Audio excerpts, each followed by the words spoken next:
Hey guys, it's Sajad. Welcome back to my YouTube channel. In this video, I'm going to be taking a little twist. So instead of me picking a topic and then presenting different things about it, I am actually going to be reviewing the resume that got me into Amazon. Keep in mind, this is an intern resume specifically for the role of a software development engineering intern. In this video, I'm going to be going over the good, the bad, and the ugly of this resume. So obviously there's some good things that actually helped me get into Amazon, but this resume was far from perfect. There were certainly bad things that I ultimately had to fix up later on. My intentions for sharing this video is for you guys to see what kind of resume actually gets you into a place like Amazon. So if you notice elements in my resume that you like, that you notice to be good, be sure to add those onto your own resume. And two, like I said before, I've made mistakes on this resume that I've learned from, and those are the lessons that I want to share with you guys. So I'm going to be covering exactly what to avoid when it comes to building your own resume. Before I get too deep, if you guys are new here, be sure to hit the subscribe button and the notification bell. I post a couple times a week about career and academic stuff, and I really don't want y'all to miss out. And with that being said, a video I recommend you guys to watch before watching this one is my video about software engineering internships.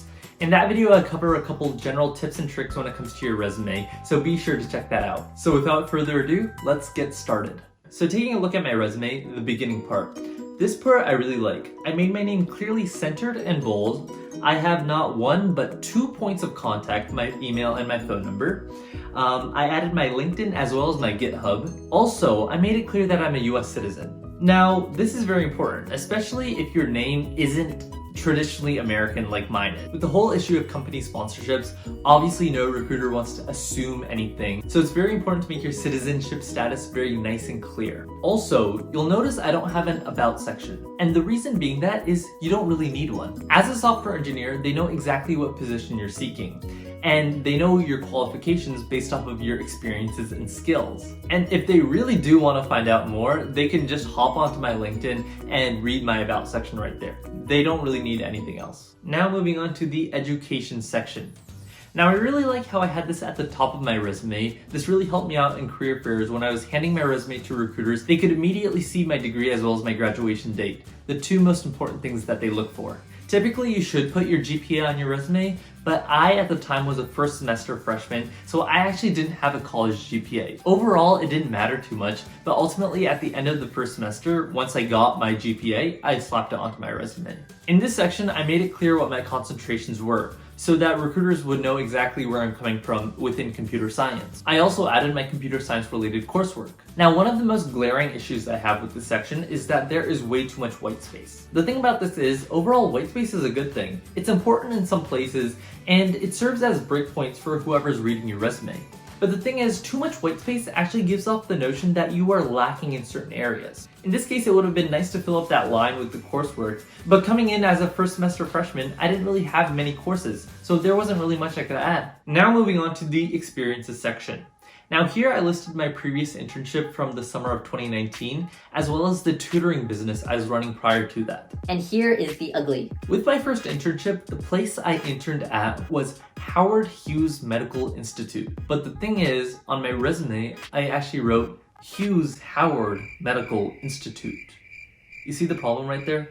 The Hughes Howard Hughes thing. Yeah, so I messed up the name. And the funny part is, I actually didn't notice that I made this mistake till after an interview, in which the interviewer kept going back and forth between Howard Hughes and Hughes Howard Medical Institute. But anyways, at the end of the day, it didn't really affect me. But for all you out there, be sure to extensively review your resume before actually submitting it and putting it out there.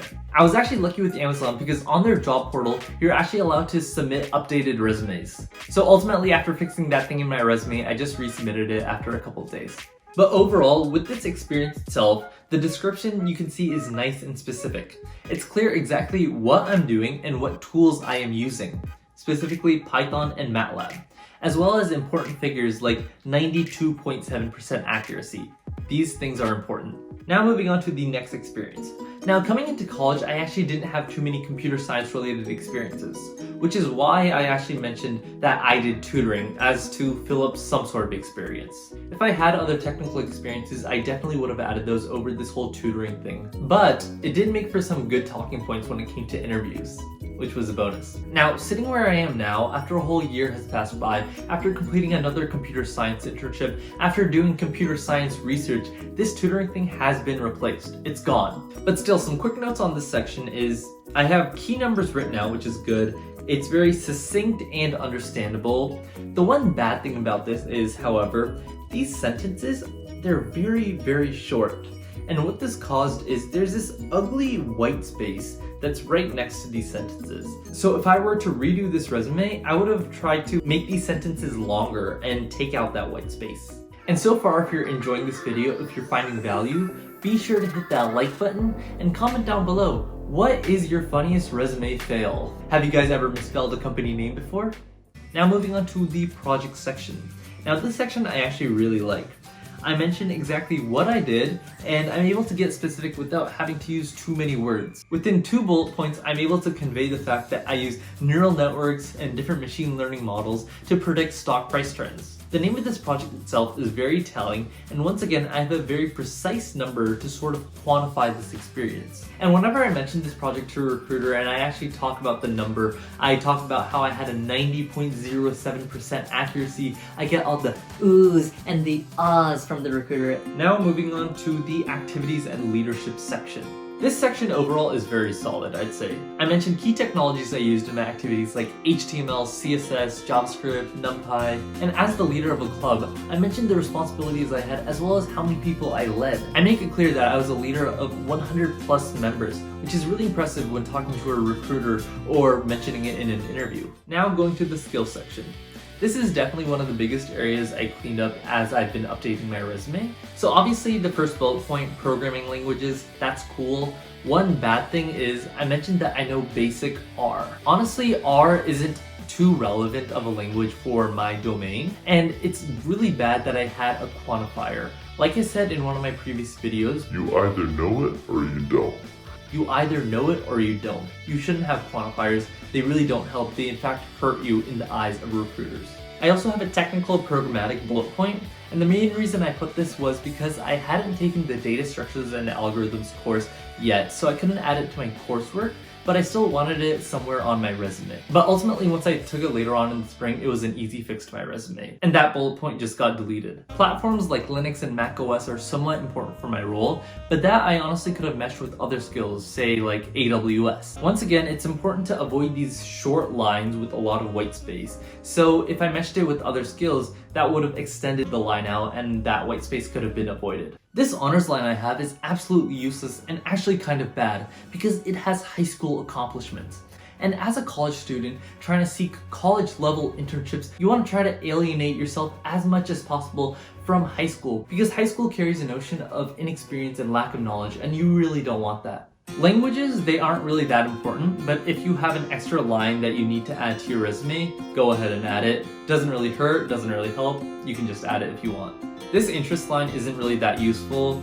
It's honestly kind of funny that I even put that I want to become a bodybuilder on my resume. But who knows, maybe one day. Well, that's my whole resume. That, along with the interview, ultimately helped me get into Amazon. And I really hope you all enjoyed learning the good, the bad, and the ugly of this resume, and you now know how to improve your own. And lastly, if you enjoyed this video, be sure to hit the like button and comment down below. And if you want to see more videos, be sure to hit the subscribe button, and I'll see you all in my next video.